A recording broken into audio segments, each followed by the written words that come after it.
So Terry, is your PMO involved with organizational cultural change at Mayo?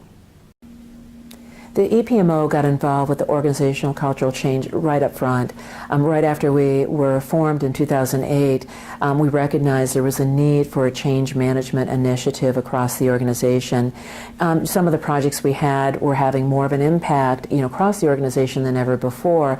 And so as we became aware of change management initiatives, we adopted a change management methodology and philosophy in 2009 that we rolled out actually across the entire organization. A lot of training, a lot of education, through all ranks of the organization at that particular point in time. And then to this day, what we do is we continue that training, not quite as broadly as before. I think we do need to continue to advance it, but especially with major project teams. So for example, we have a large integrated medical record that's going to be coming on board, really bringing all of our medical records together, and they have a dedicated change management team of at least a dozen people focused on the organizational cultural change that happens, not just with the organization itself, but also recognizing you need to think of the change for the individual as well. So what about the project level? Is org change integrated into the projects on a project-by-project basis? One of the things we realize with change management on a project-by-project basis is projects are change. They're all about doing something new and different for an organization. It helps the organization, but it also affects people. So you have to look at both components of that. So as we implemented this methodology, one of the things we included on the project charter as a standard requirement is what is the change? Who does it impact? Does it impact our patients? Does it impact our physicians? Does it impact, whoever, and really getting an understanding of that. Is it a high, medium, low, or maybe no impact at all? But there we can actually get a feel for that. And then using this methodology, we dive deeper into it.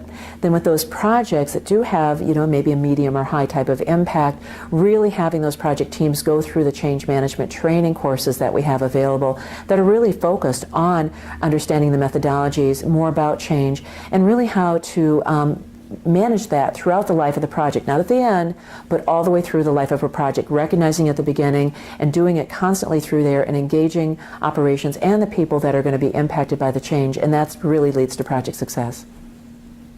So on an organization or project level, or both, how do you measure change effectiveness? Measuring change effectiveness, probably the one thing I can think of just from my experience is project success. I've unfortunately been involved in a project, and it was actually one of the reasons we have a change management initiative that didn't go so well. It was a minor project. It wasn't anything that big. It wasn't that expensive. It was kind of flying under the radar screen and happened to be tacked onto an ERP implementation I was doing, but it impacted our physicians.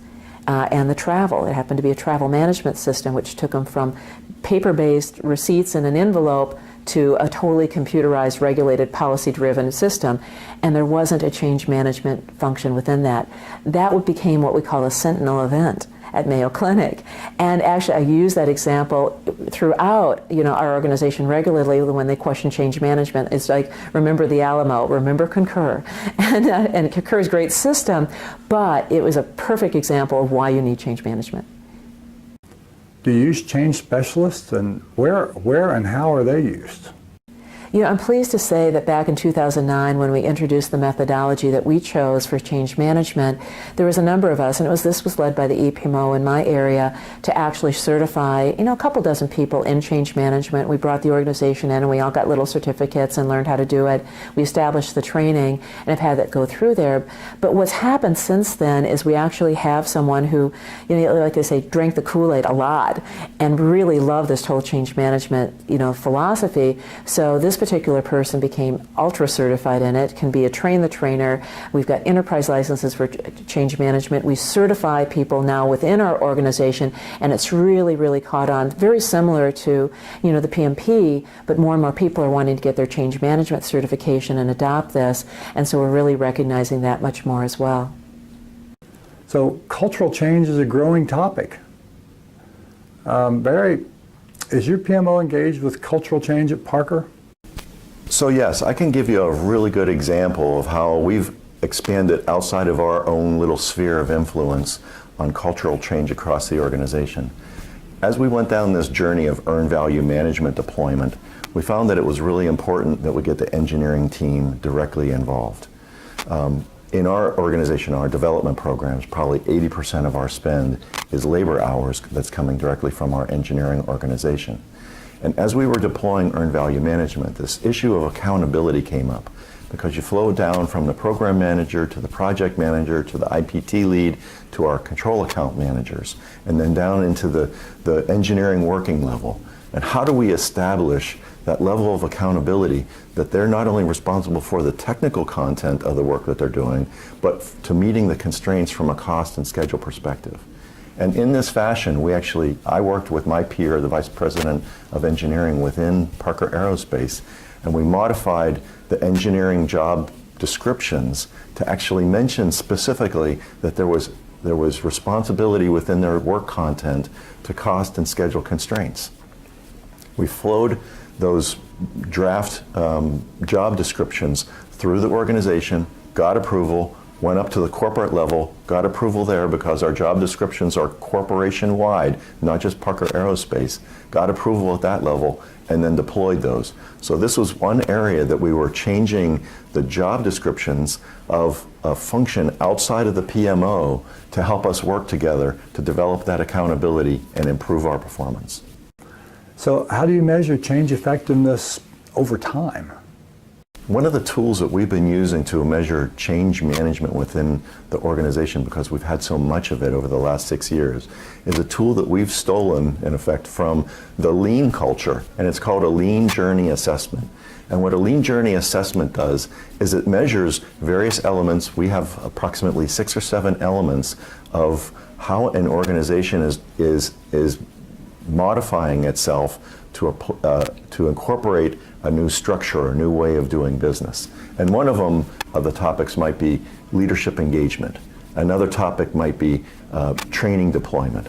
And what we do is we have a 5-point scale that we're measuring how well along that journey assessment that we're doing, and try to hit 5s in all those areas, which means that you have full executive engagement, that your teams are fully trained, that you've deployed the processes in an effective fashion, so forth and so on.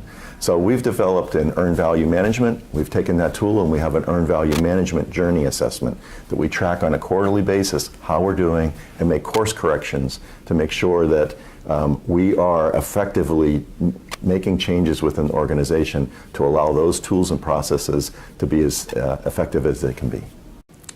Is your PMO involved with cultural change throughout the organization? This is a great topic and very close to my heart, because I believe that the only reason, not only reason, that when we do the project, it actually brings the change, and every project brings some change to the organization. So for us, with every project we do change management, and it's very, very important. Most of our project managers are also change management specialists, and so it's kind of an integrated approach for us. We focus heavily on the change and the communication management, and our culture, without those, the projects are not going to be successful at all if we don't do that. So we do focus quite heavily on that part. Well, Didhiti, how do you measure change effectiveness? That's a tough question, Kent. How do we measure?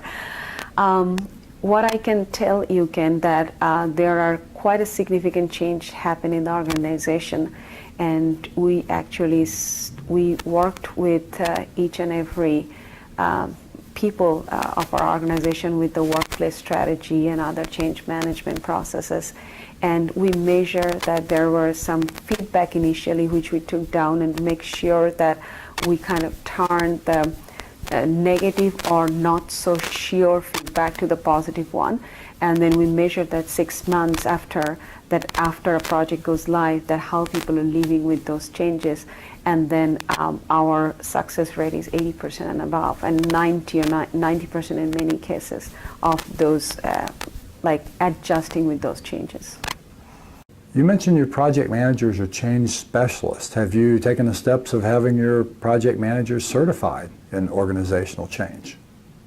That's a great point you brought out, Kent, because some of my project managers are ProSci change management specialists, and some of them actually are not certified, but has quite a bit of experience in change management. It's part of their project management skill, and that's one of the main reasons they were hired as well.